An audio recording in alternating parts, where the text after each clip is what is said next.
We want to welcome you to our discussion about osteoarthritis and knee replacement, sponsored by DePuy Synthes, a Johnson & Johnson company. Next Tribe's tag is aging boldly, and for us that means getting as much as you can out of midlife years and beyond. But it's hard to do that when you're in pain, especially when your knees are in pain, since that impacts so much of what you do: yoga, dancing with your spouse, playing with grandchildren. Joining me today in this conversation is Laurie Barrett and her husband, Dr. Bill Barrett, who is an orthopedic surgeon specializing in primary and revision hip and knee replacement, and who has completed over 12,000 surgeries to date. We're going to be talking about all aspects of knee replacement: when you might want to consider it, what kind of questions you should be asking, how you prepare for surgery, the recovery process, and the role of a caregiver. So welcome to you both, Laurie and Dr. Barrett. Thank you, Jeannie, for having us. It's great to be here. Thanks for letting me tag along. Yeah, right. Before we dive in, I want to tell the audience, if you have any questions for Laurie or Dr. Barrett, please share them in the comments and we'll get to them after our chat. To start, Laurie, could you please tell us what your life was like before knee replacement and what led you to decide to get the surgery? Well, as Jeannie said, my name is Laurie Barrett, and I am a 67-year-old grandmother of two little boys that live down the street, as well as the mother of two grown sons. I have taught fitness for over 35 years and was an avid runner. Currently today, I enjoy hiking and biking and playing with those kids and just leading an active lifestyle again. About 9 years ago, I tore my meniscus teaching a fitness class. And consequently, after that, I ensued more pain and stability issues where my knee would give out, and just got to the point where I had to stop teaching classes, had to stop biking. I just was giving up everything that made me tick in life, basically. And I would start to notice that I'd be just walking on any kind of an uneven surface, and where you would just normally just trip over a crack in a sidewalk, I would stumble. This was on down the road. My knee just had no ability to save myself, and I'd fall. And it just got to the point where none of it was fun anymore, and I would have to avoid, routes with any kind of a hill or even stairs in my house. It was like, how am I going to go up those stairs to do laundry? Well, I better do that when I do this. And, I just was changing my life all the way around just to compensate for that knee. How did this inability, you've done so much in your life, so much activity, how did it impact your sense of self to not be able to do those things you used to do? Well, for all of you that know about endorphins when you're an active person, once those things are not a part of your life on a regular basis, it can lead to a little bit of a loss of that sense of self, because you no longer have that outlet for all of that anxiousness and anxiety and those highs that come with all of that activity. And I am certainly not a sedentary person. So after my knee had a meniscal tear about 9 years ago, and the furthering damage that it caused with arthritis, I had to lessen all my activity and was becoming so sedentary that I couldn't even enjoy life with my grandkids, getting on and off the floor or things of that nature, getting them in and out of a car seat. And that's when I realized it was about time that something needed to be done. Well, I can imagine, because you just seeing your whole world change and wanting to participate but not being able to. That must have been so hard. Dr. Barrett, I know we hear from a lot of our readers talking about joint pain and knee pain, and I know they're going to really want to hear your experience on how to handle this. So can you tell us a little bit about yourself and why you decided to become an advocate for knee replacement surgery? Sure. Well, I think my biggest accomplishment was getting married to Laurie Barrett. And after that, really is secondary. It's an interesting journey I went on. In medical school, you got to decide, what are you going to go into? Are you going to go into medicine, or are you going to go into surgery? That's sort of one big branch point. And I kind of like the action and what you do in surgery, so I went there. And then as I rotated through different specialties, orthopedics seemed a lot of fun. Certainly trauma, you see somebody broken, you can fix it. You get an x-ray, the bone is straight. And so that was very rewarding. And then as far as going into adult reconstruction, which is hip and knee replacement, the ability to take somebody like Lori, who was painful, unable to participate in the activities that they loved, and in a relatively short period of time, fix that joint, get them back into the game or the action of life was a very, very rewarding thing. So I think that's what led me to where I am today, the ability to be able to work with people who have lost so much of their activity, so much of their enjoyment, and in the course of an hour, perform an operation that gets them on the pathway to recovery and getting back to the things that they want to do. Well, it must be one thing to have seen, thousands of patients through your career, but then when your own wife is going through it. So let's talk a little bit about how it was for you to be there through the process with her as a spouse, not necessarily as just a surgeon. Well, that's a great question. And interestingly enough, it's like the old story of the cobbler's children have no shoes. The joint replacement doctor's wife has to wait longer than normal to actually get her knee fixed. Obviously, I couldn't fix her knee because there's just standards in place. You don't operate on your spouse. But women in particular seem to delay their surgery more. So there's actually been studies documenting this, that women delay surgical intervention for arthritic hips and knees longer than men do. And so when you see people and you realize what they've gone through and you check off the things that they've given up, and the thing I hear time and time again is that their world keeps shrinking. What they can do gets smaller and smaller and smaller. So, when I hear Lori talking about some of her symptoms, I think one of the mistakes I made is I said, well, yeah, you can't cycle, you can't do this, you can no longer teach fitness, you can no longer teach spinning, but you can still walk 2 or 3 miles. What the heck, you're doing okay. But she'd basically given up most of the things that gave her enjoyment. And then when we'd be out walking, because we used to both run and neither of us can run anymore, then all of a sudden she's no longer next to me and I turn around and she's fallen down in some ivy and I go, what are you doing? And her knee had given out. And that's when I think I realized, my gosh, we got to do something about this. And so that's so interesting that even as somebody as accomplished as you are, you were still learning. There was still a lot to learn, right? From having you go through this with your wife. Oh yeah, that is, it's actually changed the way I approach patients, having gone through this experience with Lori. Now, you could say it's amazing. I mean, what do wives always accuse their husbands of? You're not listening to me. Or we fake like we're listening. And so, maybe I was listening, but I wasn't hearing. But then having gone through this experience, I think what it's made me realize is when I talk to somebody, a male or female, and I realize they've gone down this path, they've tried all these different things to get rid of their pain, improve their function, and nothing's really working, then the question becomes, why are you waiting? And I tell this to people who are in their 70s or 80s. It's not like you have a million sunsets and sunrises left. Why not take advantage of the pain relief and improved function that a hip and knee replacement can give you? But obviously, it's a complicated discussion, and one that involves the decision-making on the part of the patient deciding to do it. Right.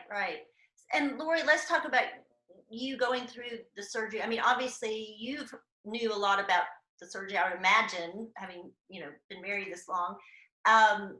What were you expecting? What surprised you about the surgery and the recovery? I'll tell you one thing. I kind of looked at him one day and I'm like, well, what are we waiting for? I have been married to you for all these years. I've watched this entire process of you being a designer of this implant that I now have in my knee from DePuy Synthes, the Attune knee. And all I'd heard all this time was about its great stability, it through the range of motion in your leg. And I'm thinking, well, what am I waiting for? You have the implant. You were a part of this. I want that implant in my knee. So once in my mind that I'd made up my decision that I was ready to have this, I didn't think all that much about the surgery in particular. I was really more concerned with what are my options for recovery? How long is it going to take me to be able to function and have my life get back to some semblance of normalcy?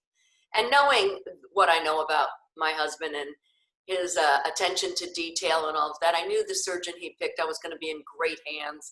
I knew that my care would be expert. It was just a matter of, committing myself to doing what I needed to do with physical therapy and everything to make this outcome the best it could be. Well, great. And Dr. Barrett, you helped design the Attune knee, and was there ever any doubt that this was the best thing for Laurie? And is there reasons that the Attune knee got her recovering so quickly? Can you talk about how that worked with her? Sure. Well, there was never a doubt in my mind that she was going to have an Attune knee. And so obviously we had to go to a friend of mine who did Attune knees, and he was one of the designers of the knee down in Southern California. It's an interesting question. When we set out to design a new knee back in 2006, there were 35 of us around the world, because really we wanted this to be a knee that would fit a global population, not just it would work well in the United States, but we wanted to take into account that arthritis affects everybody in the world, not just in North America. So we wanted it to fit a global population. And so we started with a clean slate. And we looked at previous knee designs by all companies, and you can retro-engineer every knee, so you can look at it, the engineers can figure out what exactly makes this knee work the way it does. And so we came up with some design concepts that then had to be validated. And really we came away with a couple of goals. Number one, we wanted to have increased range of motion. People want a knee that bends well. And we also wanted to have excellent stability through that entire arc of motion, not just when your leg's straight or your leg's bent to 120 degrees. So it's this concept of stability throughout the entire arc of motion that was really one of the driving design ideas that we had. And so 6 or so years later, we came out with the finished product after all that design process. And having put it now in thousands of patients, I think we've all as designers realized that we accomplished that goal of having a very stable knee throughout the range of motion. And I think what it promoted in Laurie was the ability to get up right away and walk on her knee and be confident the knee was going to hold her up. It was going to hold her up not just on level ground, uneven ground, sandy beaches, rocks, you name it. So it was that whole design process of stability throughout the range of motion that I think paid a lot of dividends and made her confident and comfortable doing what she did in the early design, in the early recovery. Was there a certain example of something you saw her do or that you just thought, wow, okay, it's working the way I really thought it would? Well, just walking behind her. I mean, obviously at first, the first week she was putting all her weight on it, but using a walker so to make sure she doesn't crash and burn.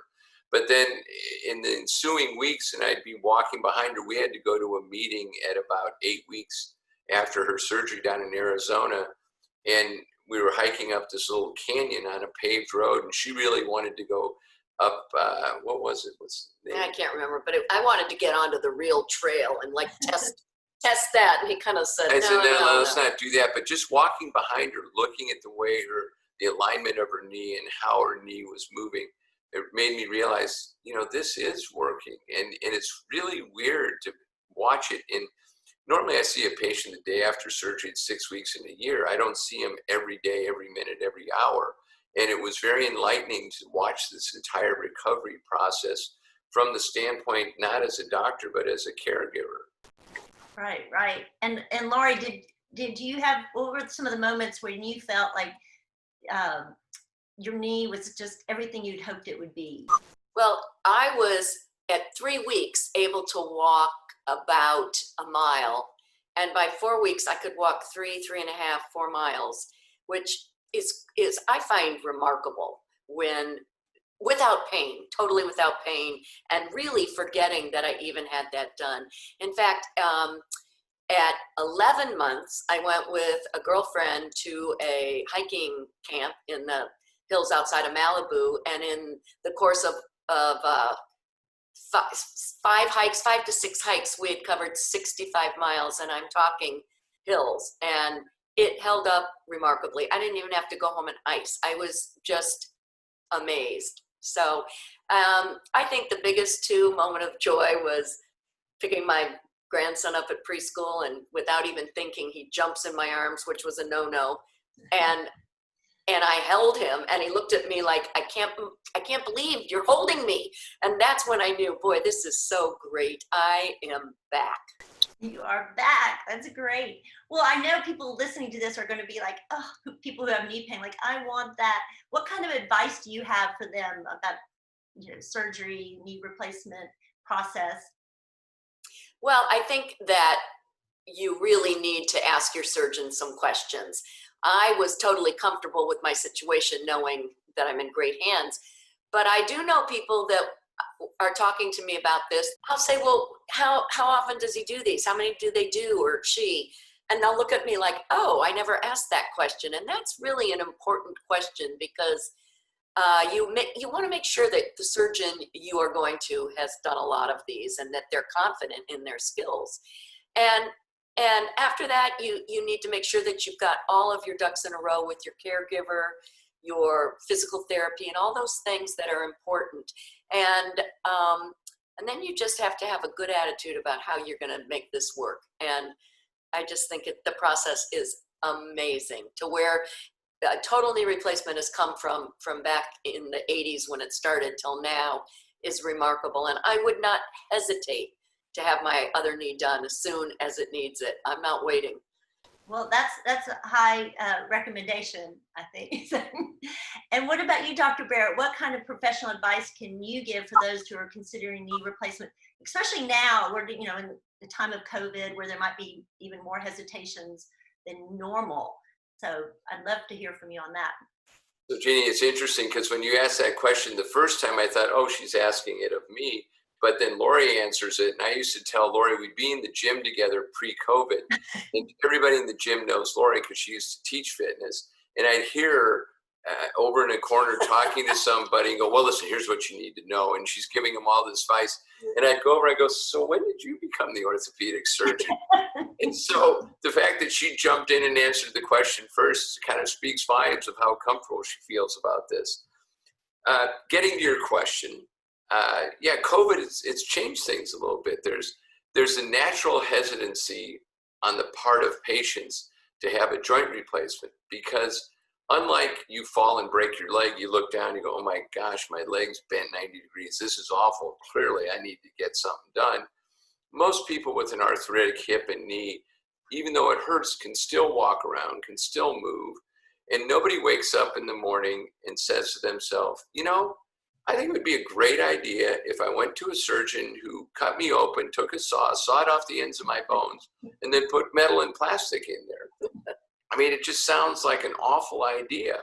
But when you understand the process and you realize that you've exhausted all the non-operative methods of treating this, you come to the conclusion something needs to be done. And I think most patients realize that. I tell people, look, you're an intelligent person.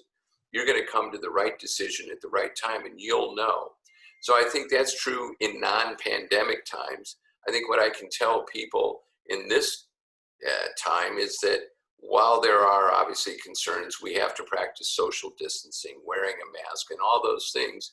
It's very safe coming into a hospital for an elective joint replacement, because first of all, patients have to have a COVID test 2 days before they come in and self-quarantine, so they don't go to a fraternity party or something the day after their COVID test.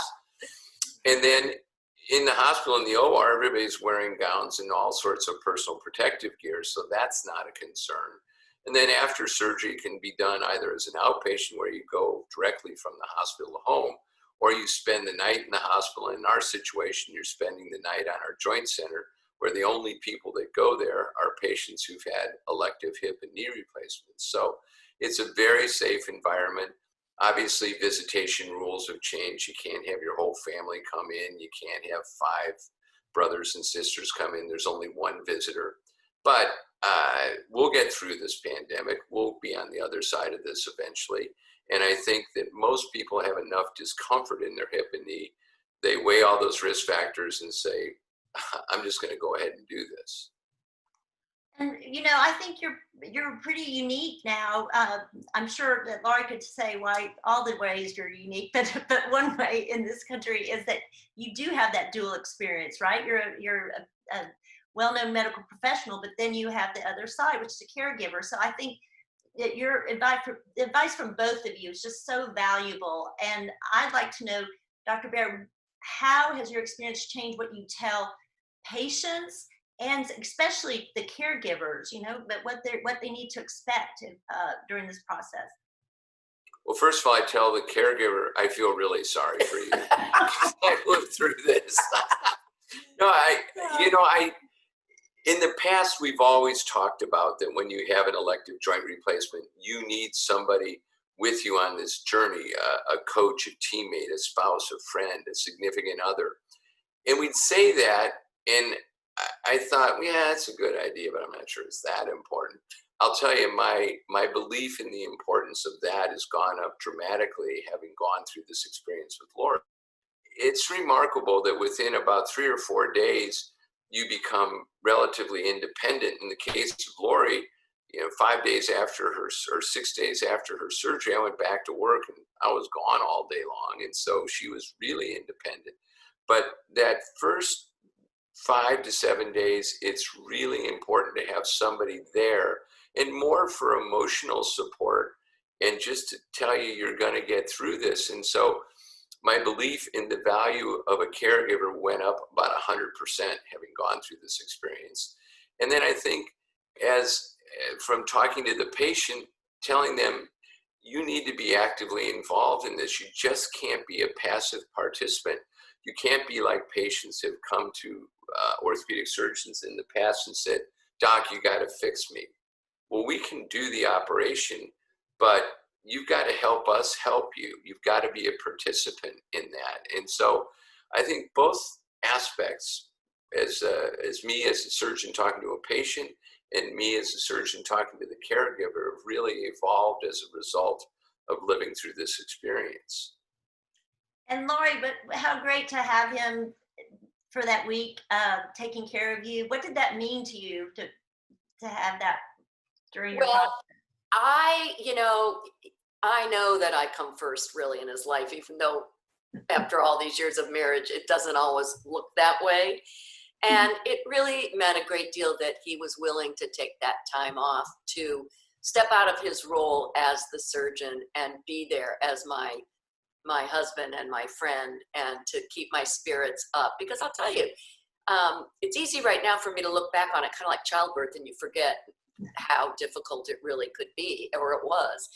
And the first night, the first night's pretty good because you've got a block in your leg. But after that, the first couple days are rough. I mean, they're rough. And just having somebody there to keep you smiling and take care of you so that you know that you will get through this, it just meant the world to me. It was really, I don't know, it just was a special time in our relationship. Yeah, for me, what was unique is the fact that I had never really been known to respond to a little bell, and she would ring a little bell by her bedside table and expect me to come running with ice and food and treats for her. That's not true, but it's a good idea. That's really funny. But what a great journey for the two of you. And I love that I think I heard you say before, Dr. Barrett, that the fear of the unknown is one of the things that keeps people from signing up for knee replacement surgery, even if their knee is hurting. And I love that you're able to talk about it and kind of allay some of those fears, right? And I think that's what our purpose is here today. And we also, as I've mentioned before, we're going to be answering questions that you have in the comments. So it's a great opportunity to talk to somebody two people who've seen both sides of this, all sides of this. It's a really great opportunity. So I hope people will be asking questions. Thank you so much, Laurie, for sharing your story about how you were aging boldly and taking charge of your life and how you got your life back. That's always a wonderful thing to hear. And I'm sure you've inspired a lot of our listeners. And Dr. Barrett, I think it's just wonderful that you've been able to share your fascinating insights, not only as a husband, but as an orthopedic surgeon who helped bring the concept the attuned knee to life, and you must feel wonderful knowing how many people you've been able to help with live their best life through knee replacement. So thank you very much. And I want to thank all the viewers for joining us, and be sure to share this with others that you know who may be considering knee replacement, so everybody can go on and live the best possible years ahead. Thank you.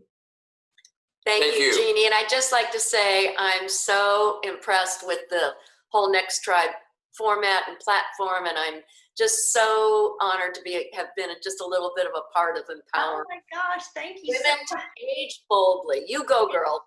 Age boldly, we're everybody, right? Yeah. So great. Thanks to everyone for joining.